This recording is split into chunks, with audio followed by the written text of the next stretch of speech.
Pelatih Jepang akui tak mudah hadapi Indonesia, AFC beri bantuan kepada PSSI.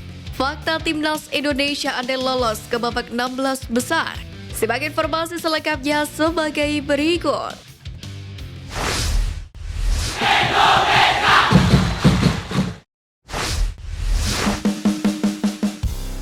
Puji kekuatan timnas Indonesia, pelatih Jepang akui tidak mudah.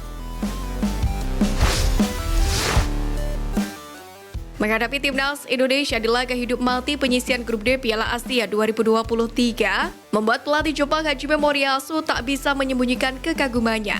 Sebagaimana diketahui, baik skuad Garuda maupun tim Samurai Biru datang di laga ini dengan raihan poin yang sama, yakni 3 poin.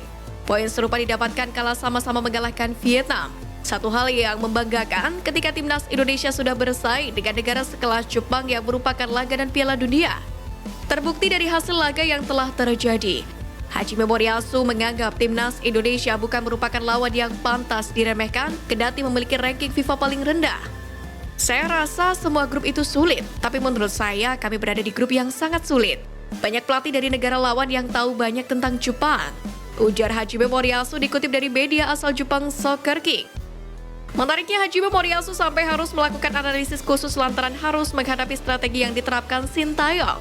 Mantan pelatih Jepang U23 tersebut menyebut berdiskusi dan mendengarkan opini pemain serta staf jadi salah satu kunci evaluasi Jepang untuk melawan timnas Indonesia.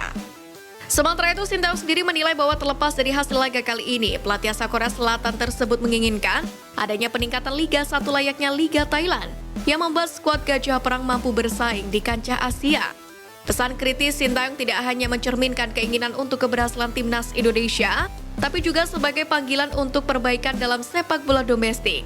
Pernyataan keras itu menunjukkan bahwa pelatih 53 tahun tersebut ingin agar kualitas Liga 1 meningkat. Imbasnya membentuk timnas yang tangguh dan memberikan harapan baru bagi pencapaian gemilang skuad Garuda di level internasional.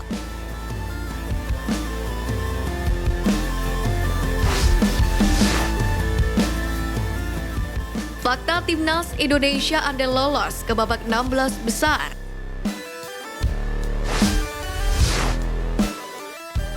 Pertama, barisan striker masih mandul.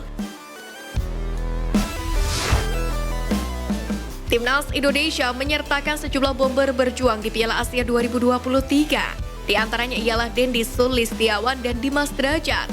Terlepas dari laga kontra Jepang ini, tercatat beberapa nama bomber seperti Rafael Struijk, Hoki Caraka, dan Dimas Derajat sudah dimainkan pada 2 laga sebelumnya.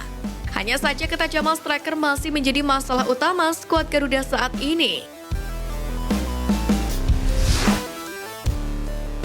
Kedua, panggung STY bungkam mulut para hater.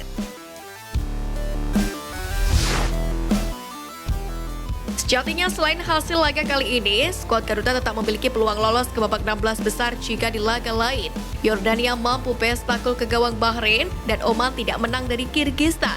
Jika begitu, babak 16 besar menjadi kesempatan pas untuk Sintayong memberikan bukti sahih berupa kemenangan atas tim di luar Asia Tenggara.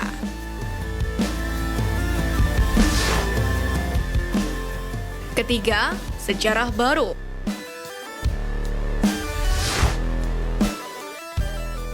Sekali lagi, nasib skuad Garuda belum usai. Akan menjadi pencapaian kali pertama bagi timnas Indonesia jika lolos ke 16 besar Piala Asia sepanjang partisipasinya. Dari beberapa edisi yang pernah diikuti, mentok skuad Merah Putih berakhir di fase grup. Sintayong yang bermaterikan pemain dengan rata-rata termuda di Piala Asia 2023, terbuka peluangnya untuk mencantumkan namanya dalam guratan buku sejarah sepak bola tanah air.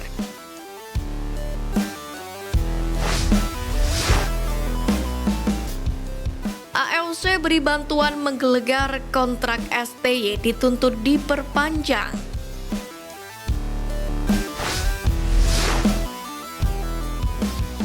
Di tengah perjuangan skuad Garuda di Piala Asia 2023, pengamat sepak bola Justinus Laksana atau yang biasa disebut Coach Justin memohon ke Ketum PSSI Erick Thohir, yakni agar kontrak pelatih timnas Indonesia Sintayong diperpanjang. Sebagaimana diketahui, kontrak Sintayong bersama PSSI akan berakhir pada Juni 2024 ini.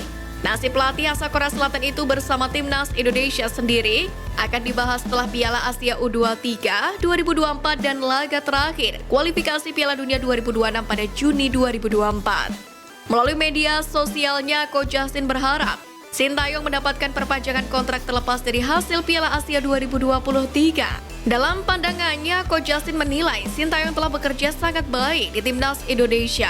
Karena kinerjanya baik, PSSI diharapkan tidak gegabah mengganti sosok pelatih.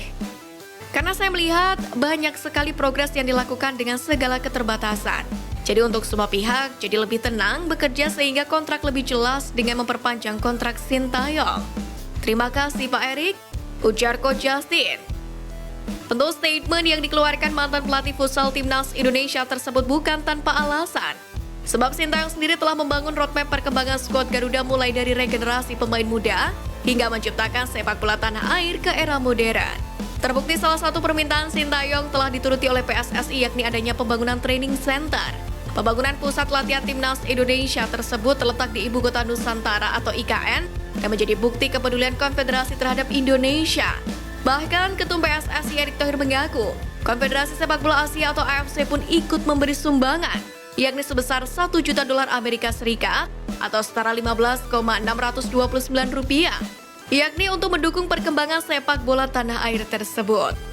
Dengan begitu, bukan tidak mungkin perpanjangan kontrak Sintayong yang telah disuarakan banyak pecinta sepak bola tanah air akan dituruti oleh PSSI terlepas dari hasil Piala Asia 2023.